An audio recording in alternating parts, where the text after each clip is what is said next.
welcome. I think everybody knows me, Sherry Paul-Hamus, part of the Susquehanna Valley WEN chapter. So I'm going to let Natalie introduce our guest today from API.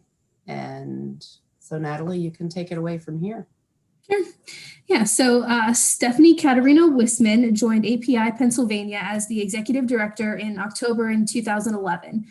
In this capacity, she represents API and its member companies in Pennsylvania and West Virginia before state and local government, congressional representatives and staff, the media, the general business community, and the public. API PA is a division of the American Petroleum Institute and is the only national trade association that represents all aspects of America's technology-driven natural gas and oil industry. Prior to joining API PA, Stephanie served for 4 years as the Director of Government Affairs for the Pennsylvania Chamber of Business and Industry. In this capacity, she lobbied on energy and environmental issues and general business issues on behalf of the PA's Chamber's membership. She also served as the Manager of Government Affairs for Embark, which is now CenturyLink, and managed legislative responsibilities for Sprint in Pennsylvania and New Jersey for 11 years. Stephanie is also a member of Women in Pennsylvania Government Relations and of the Harrisburg Trade Association Executives. In 2011, Governor Corbett appointed Stephanie to be the member of the Underground Storage Tank Indemnification Fund Board, and in 2011, she was elected as the vice chair of that board. And with that, I'd like to welcome Stephanie to our virtual luncheon this month. But before she begins, I just would like to ask anybody, if you have any questions, just hold them until the end of her presentation. And then at that time, everything will open up for discussion and you guys can unmute yourselves and we can just chat with Stephanie. So Stephanie, let me share my screen and I will get your presentation up here.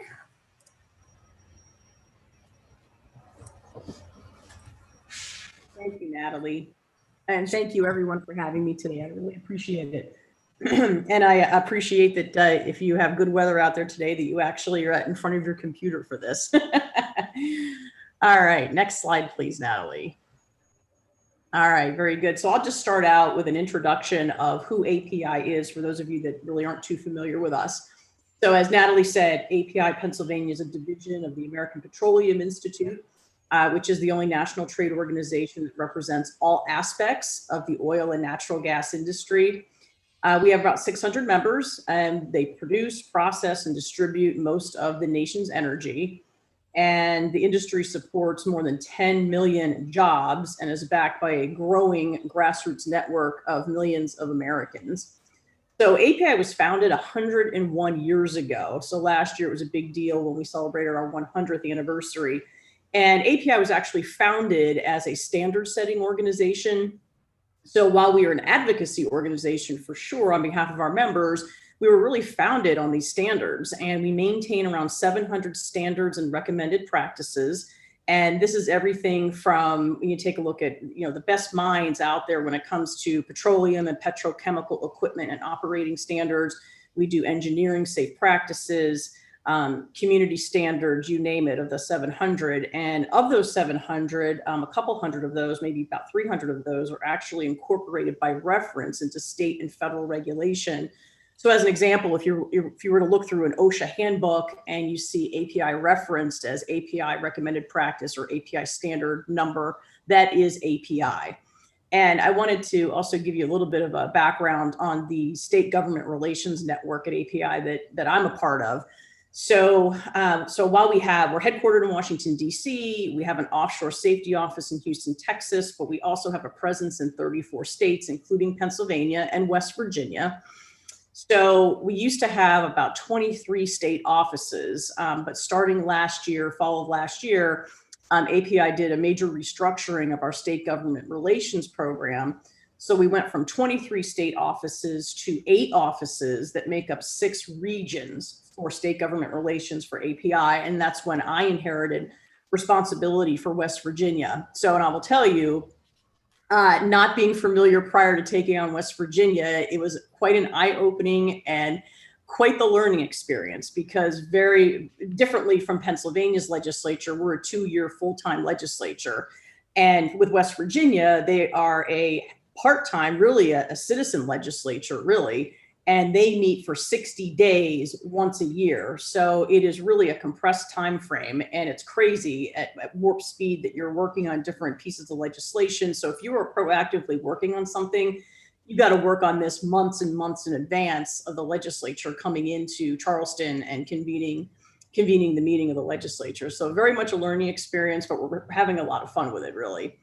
And then API's mission, obviously, is that we want to promote safety across the industry globally to influence public policy in support of a strong, viable natural gas and oil industry. Next slide. All right. So we are, as a country, #1 in natural gas and oil production. So we are a global leader. We are in a very enviable position on the global stage because of the high quality natural gas and oil reserves that we have in this country. And all the while we are developing this, we're developing best in class standards, which I talked about. We are driving new technologies. We're creating the workforce of the future. We're providing economic and environmental progress, and we're absolutely delivering affordable, reliable, and clean energy as an industry. And when you take a look at, the places in the world and really highlighting Pennsylvania and the Appalachia region, this region is extremely critical to producing this reliable, affordable energy. And so Pennsylvania is the second largest natural gas producer in the US, and we're the second largest net supplier of total energy to other states. Next slide. Let's talk about what our industry brings to our modern lives. So not only do we provide the energy to heat our homes, cool our homes, cook our food, transportation and everything else.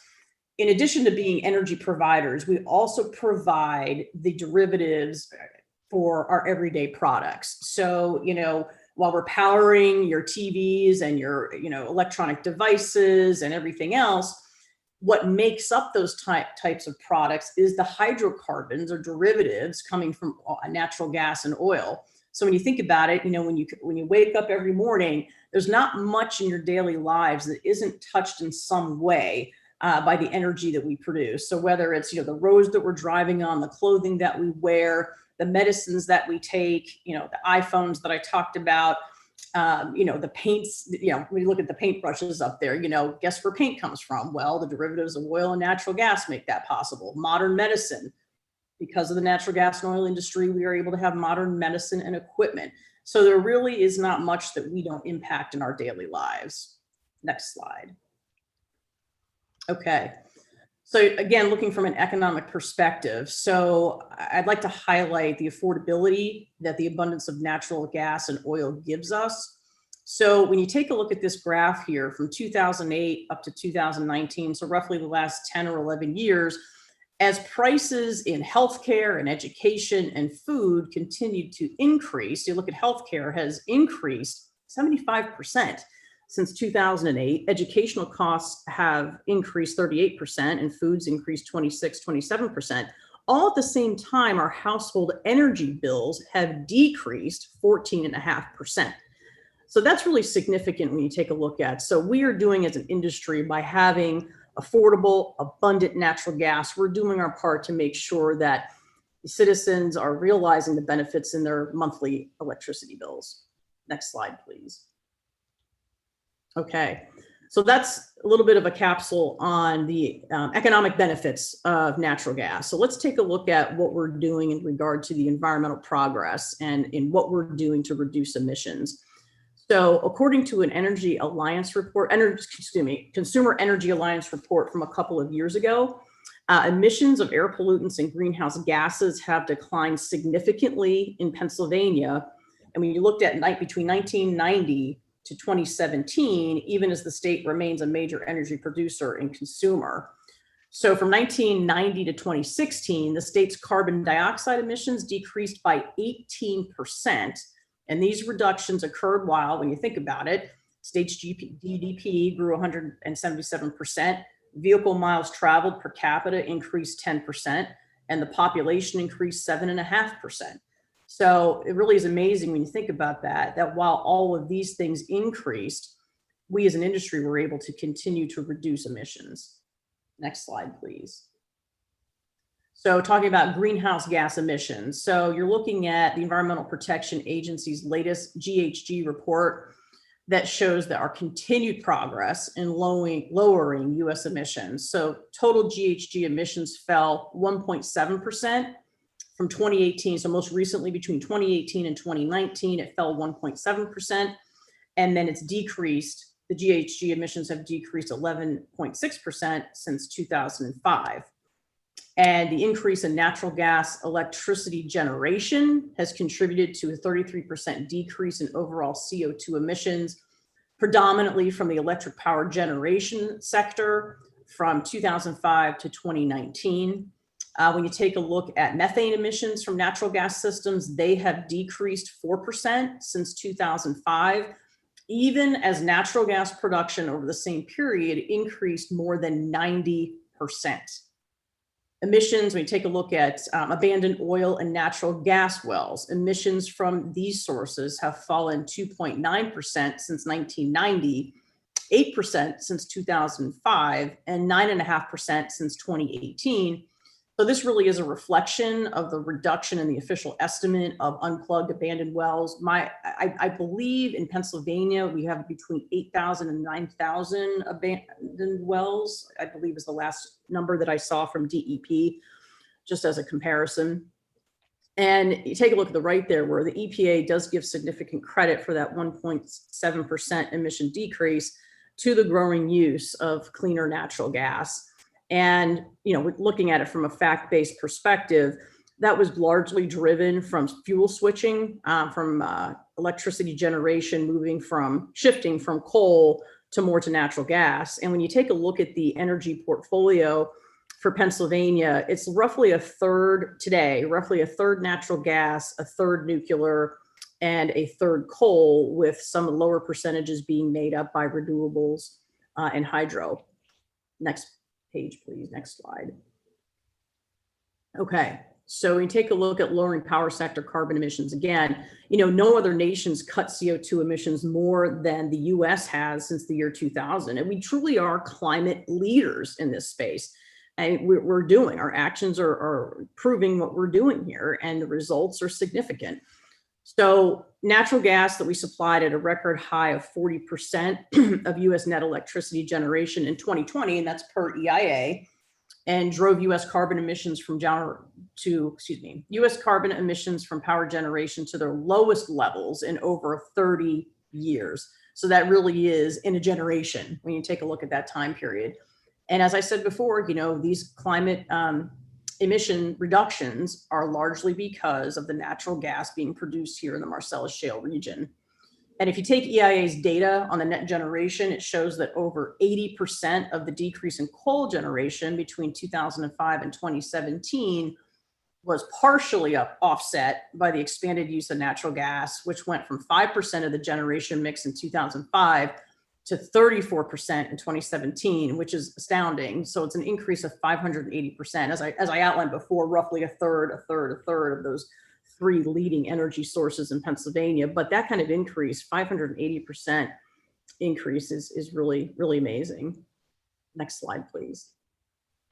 So this is just a graph depicting here the methane rates in the different natural gas basins and natural gas and oil basins across the country. So you see the decline in the methane rates. Appalachia's in there, and Appalachia is absolutely one of the leading basins that have been able to reduce methane emissions throughout the country. Next slide. Okay, so I'd like to talk a little bit about the environmental partnership as it relates to environmental progress and what the industry is doing proactively to reduce their methane emissions.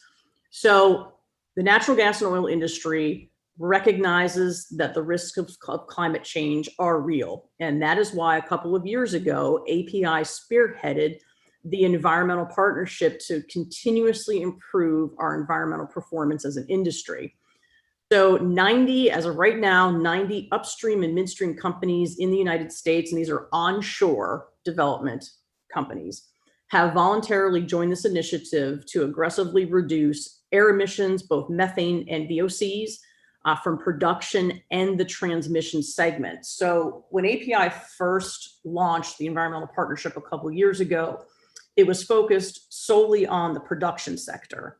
But we did know we wanted the midstream sector to join in on this. So about a year or so later is when we opened it up to the midstream sector, to the transmission segments. So that represents approximately the 90 upstream companies. That represents about 70% of the upstream and midstream companies, onshore companies in the US. So if this is implemented, the environmental partnership has been implemented in 17 of the 21 top producing states, and membership has tripled since it launched in 2017. Next slide.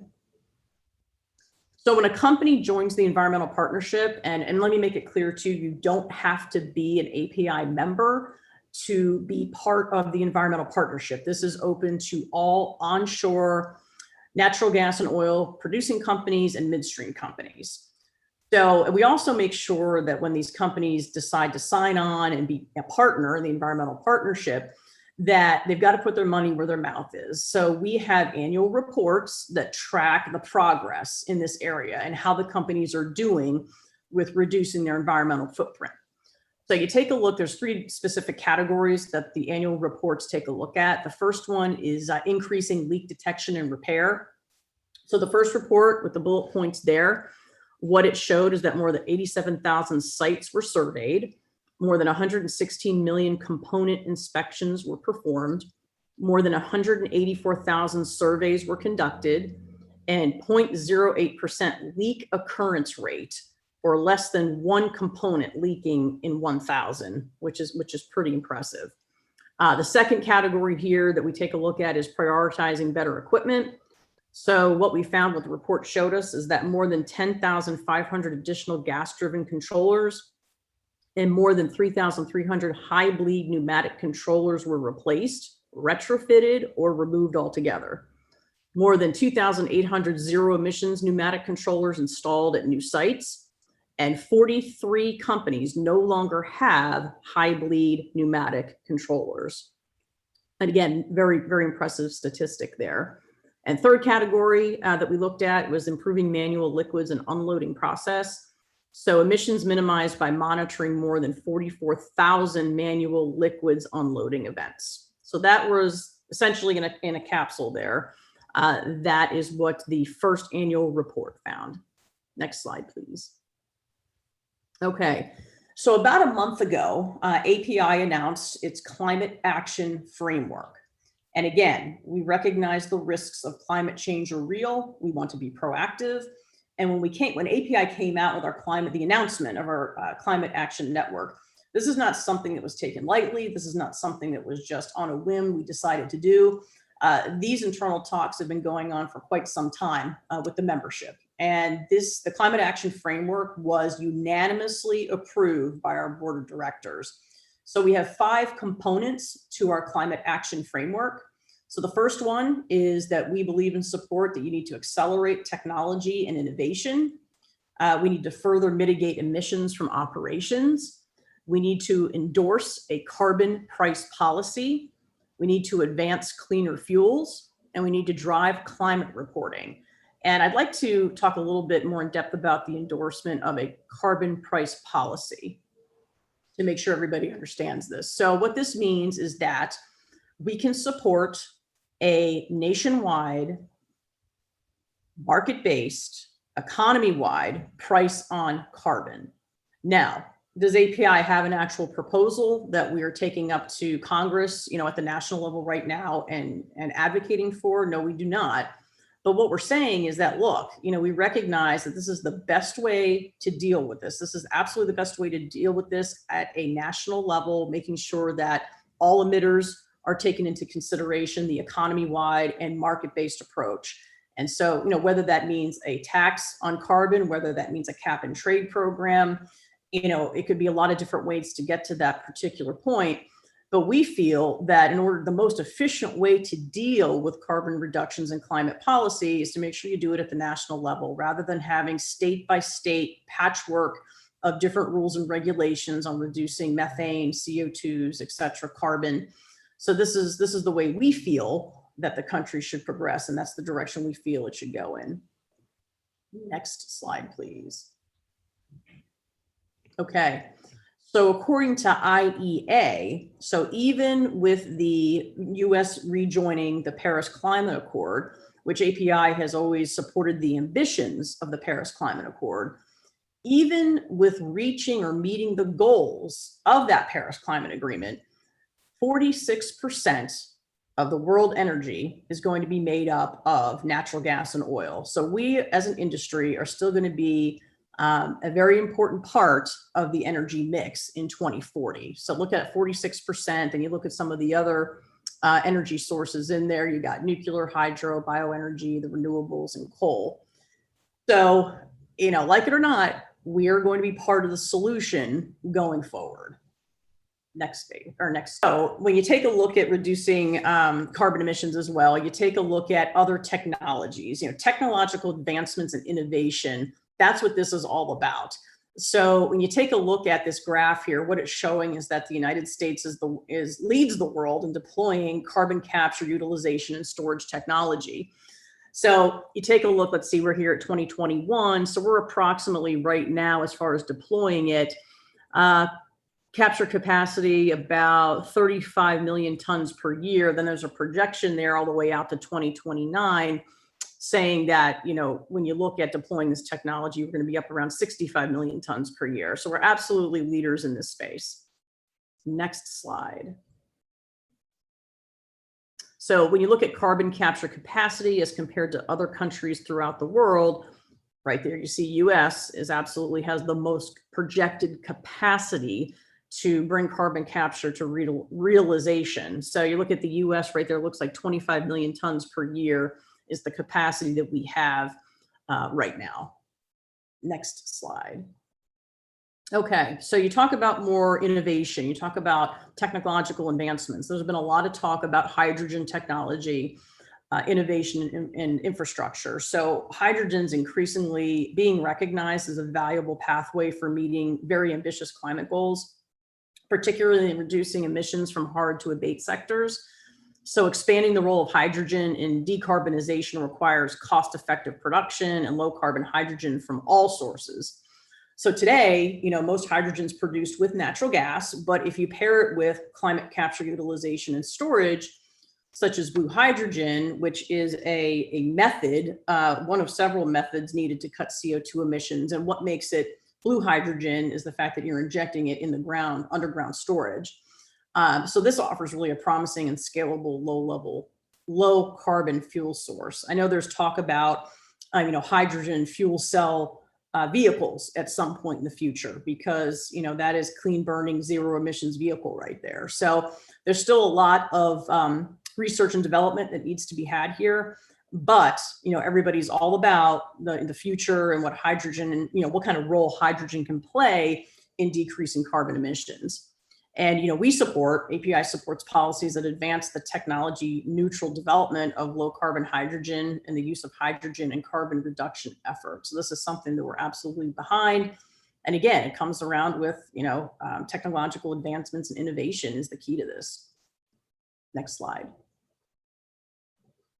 All right.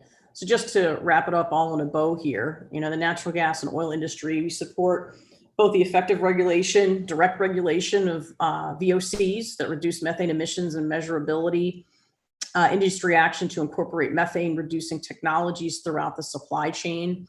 And, you know, through the environmental partnership, we're continuously improving our environmental performance. You know, we're producing more energy while lowering methane emissions. I mean, let's face it, you know, we are going to need more energy, not less, going forward into the future. So we have to balance environmental progress with economic benefits. So we have to make sure that we can grow the economy and bring those economic benefits that come along with natural gas and oil. But we have to be very mindful that we need to be lowering methane emissions at the same time. And we got to continue to develop technologies, protocols to reduce flaring. We came out with a standard in regard to flaring several months ago. And then, of course, making products that perform better and cleaner. I mean, that is our future. I mean, we all know that, you know, the climate is very much here. It's very much real, and we need to make sure we fit into that space as an industry. Next slide. I think that's it. So questions, and then Natalie, my last slide has my contact information, our Twitter handle.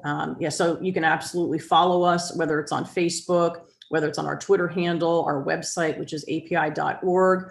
And of course, there's my actual email address, and feel free to reach out to me anytime if there's anything I can help you with. So happy to entertain any questions. Yeah, thank you so much for that, Stephanie. And we will be sharing this PowerPoint with everybody too at the end of this, so you guys will have all that info. But yeah, if anybody had any questions at this point, you can unmute yourself and feel free to chat with Stephanie. How do you find out who is an environmental partner? Yes. So if you go on the website, you can either look on our API website, Lindsay, or if you Google the environmental partnership, it'll take you to the actual website for the environmental partnership. And there's a list of all the companies that are participating in that. So yeah, all public knowledge there. Stephanie, in the discussion about the potential of hydrogen in the future, in your opinion, what are the, I guess, kind of most immediate short-term hurdles or challenges that the industry is facing, or what do you think are the greatest needs to help push some of that agenda forward? Yeah, that's a good question. So I think it's going to have to take both a partnership between the industry and government, quite frankly, to get this done. It's a very expensive proposition. So I think more money, perhaps incentives that could be invested into research, development, RD&D, I think is going to be critical. I know some of our member companies have announced, different proposals. I know ExxonMobil just the other week talked about a CCUS hub, if you will, and they talked about proposing something down in the Gulf Coast because there's a lot of reservoirs down there on the Gulf Coast that would be able to accommodate CCUS. And that's just one example, of one company that has put that out there and said, hey, look, this is something. But now when you look at the price tag, that's estimated to be like $100 billion to build that out. So that's the biggest challenge, I would say. So you have the technology, you got the innovation, but you got to make sure that you can fund this properly. So I think that at API, we would be open to some sort of government industry partnership to make it happen.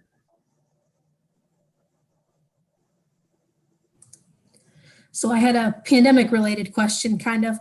I know a lot of the things that we've been seeing in 2020, like, dolphins are coming back to water streams where things are not as polluted anymore. So has there been anything with our industry related to that, like when it comes to emissions, if that makes sense? As part of the pandemic, or? Yeah, like with people working at home now and not using as much. I don't know. I was just curious, like from an industry standpoint, if we saw anything, because I know you mentioned, I think it was 90% of our production has increased by 90%. So yes. Just, was there anything there? Yeah, I think when the pandemic first hit, it really hit, obviously, the travel industry really hard, right? So, not as many people were filling up at the gas station, and no one was really flying. So jet fuel really took a hit. But with natural gas, really was the sector that continued, at least in this region, to kind of pull everything up, because you had, as an example, the Permian Basin, which is developing oil, but what's coming up with the oil is a free hydrocarbon and natural gas. So essentially, companies that are developing down in the Permian, as an example, were getting natural gas as a free byproduct, essentially. So when they halted some of their production down in the Permian, I think what happened is that they were looking to other regions that could fill that natural gas space.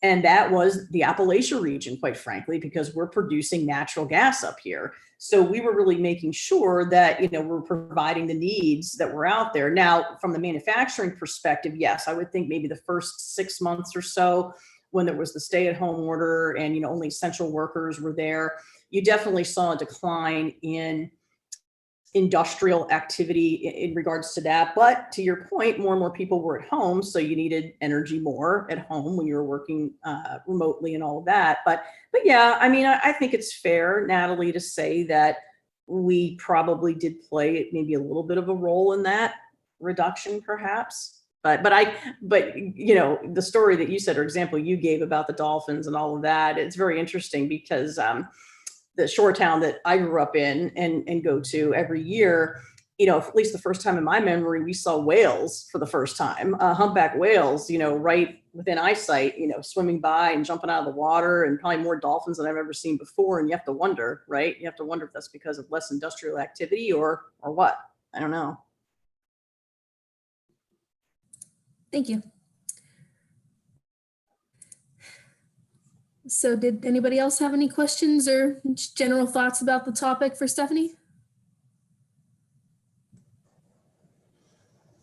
I'd just like to say, I appreciate the information that you provided. It was very, very informational, and the slide deck will be a helpful tool too, as we just even promote, the energy, or the Women's Energy Network, and what an important role it plays in our economy, and for many reasons. So I appreciate you sharing all that with us. Absolutely. We didn't really hear from Amy. Do you want to let us know a little bit about Amy? Or Amy, you want to self-introduce? Once I unmute myself, it's nice to meet everybody. Thank you for having Stephanie on the program today. I joined API PA and Stephanie's team about 6 months ago, actually this week, as the state comms lead for Pennsylvania. And as Stephanie explained, we also work in West Virginia too. So that's been an interesting journey, especially handling that virtually. But happy to be a part of this team and to meet all of you ladies. Thank you for having us, and it's been a really thoughtful dialogue. So thanks. And if you ladies are interested in learning anything more about Women's Energy Network, there's a national page that you can like and follow on Facebook and LinkedIn, as well as each chapter typically has their own. So, if you're interested in the West Virginia or any of the Pennsylvania chapters, or, wherever makes sense for you, feel free to check those out. We're always looking, and share the information with any of your colleagues, or other places you might have the chance to present. We'd appreciate that. Absolutely. Thank you. So I do have another thought, if that's all right. yeah. This is posed to Stephanie or Amy, both of you, but what do you think the industry's shortfall is with getting this information out to the general public, to let them know how integral oil and gas is to the sustainability of our economy? That's a great question, Lindsay. And I'll be the first to admit, I don't think the industry's done a very good job through the years of tooting its own horn, quite frankly, and all the environmental benefits that come from natural gas. And, when you talk about, the one slide I talked about our modern lives, right? And what role natural gas and oil plays in that, because I talk to friends all the time that are not in the industry, and they're like, geez, man, you guys do a terrible job in getting that message out, because I can tell you there's probably a ton of people out there that don't realize that their modern way of life and all the products that they use, all the latest and greatest gadgets, are only possible because of the derivatives of your product. And I said, you're right. You're absolutely right. So I know something at API that we're trying to do, at least, is trying to get that message out, albeit maybe it's far later than it should have been. But I know that we're definitely working on that and trying to change that image to say, look, yes, we do provide energy, but we provide a lot more than that. Amy, I don't know if you want to add to that at all. Yeah, I agree totally. You took the words out of my mouth. I think that slide, powering our modern lives, says it all. And just trying to communicate, how natural gas and oil energy is intertwined in every aspect of our lives. And even with the COVID-19 vaccines too, with creating them, the PPE, the transportation. So I think there's a lot of opportunities for us to tell that story, and whether that's through traditional media or social media, to our friends and families. I think there's a lot more we can do there. I think Stephanie's absolutely right. I was at a Shale Insight conference, and I'm an environmental scientist, so I'm all about the environment. I want to protect it. I want to utilize our resources in a very smart way. But when I saw protesters out there with their garb on and stuff, and they're taking photos of each other with their cell phones, I'm just like, they don't realize the disconnect. And I think that the industry's done a very poor job of like you said, Stephanie, tooting their own horn. And I hope that can change. No, I'm with you on that. And another example of that was North Face, right? The company North Face, what they said, they refused to make jackets for a company that is part of the oil and gas industry supply chain. And interesting, because your product wouldn't be possible without our industry. So, that goes to show you the disconnect. I was having a similar conversation with some people last week about the same kind of thing, and everybody was talking about electric cars and people thinking that that's, doing so great, but then they don't realize how like, where's the electricity coming from? Like natural gas and oil has to power the electricity to get those running. So yeah, it's let alone the fine ores that are needed for the battery. right. Yes. Right. Exactly right. Yeah. I do feel encouraged by your response to that, though. I totally changed career paths about 10 years ago and frankly knew nothing about energy before moving here and starting this job. And I remember one of my first conferences with some folks and kind of bringing up the same discussion. Well, how do you talk to other people, especially people that aren't in areas where energy is a little bit more in their face? They just use it and consume it without thinking about where it comes from, and then are very critical. And the response from the people I was with, well, the haters are going to hate, and environmental, there's just no point in engaging in the discussion. And I found that really discouraging, because then nothing's going to change. And obviously here we are 10 years later, and we've gone very far away from each other. So I'm very encouraged to hear that thinking about that messaging it's not the same response that I heard 10 years ago that I thought, ooh, that's okay. We'll see how this goes, I guess. So thank you. Hey, you got to call it like it is,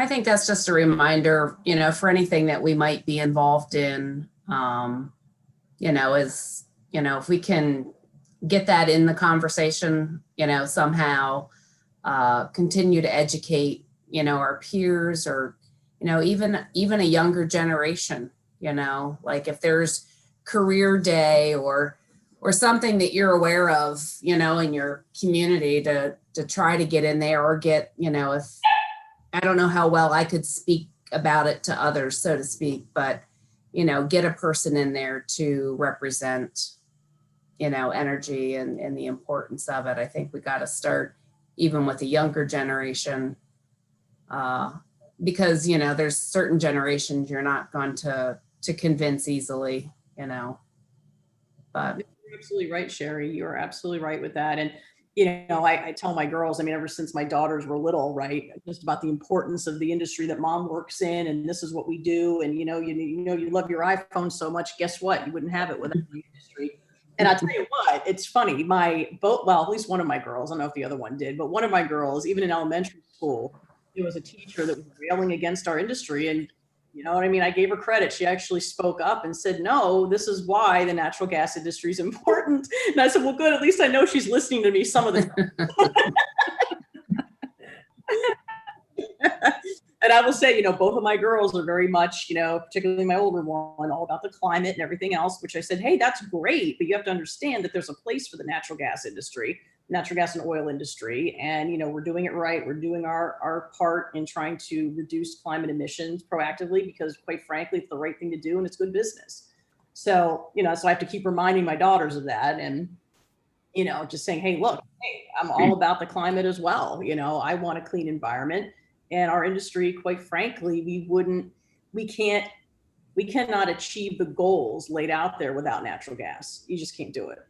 So, and I think they understand that. Yeah, and I know something else that we were talking about with the micro series, the 6 degrees that you guys worked with on that. So it seems like that's another way that you guys are trying to reach, more people with this message. So I don't know if everybody on the call here is familiar with that, but it's you guys might be able to explain it better than I can. So I'll let you do that. It's just a nice series. I watched it, so it was Yeah, great. I know we partnered with him. I don't know. I mean, I did not actually watch it, I'll admit, but no, you're right. We did. Dirty Jobs guy? What was that? Is this the Dirty Jobs guy? Yes. Yeah. Yes. Oh, my mom loves him. Yeah, I don't know more about the details of it. I do not. I watched a few clips, and yeah, he's pretty well known, and I think he breaks things down into easy understand terms. He resonates with people. He travels around, so I think he has great reach. I think it's a great partnership. It's just one other way that we can connect with younger people and a new generation. And he's entertaining too. So I think he's fun to watch. So if you get a chance, check him out.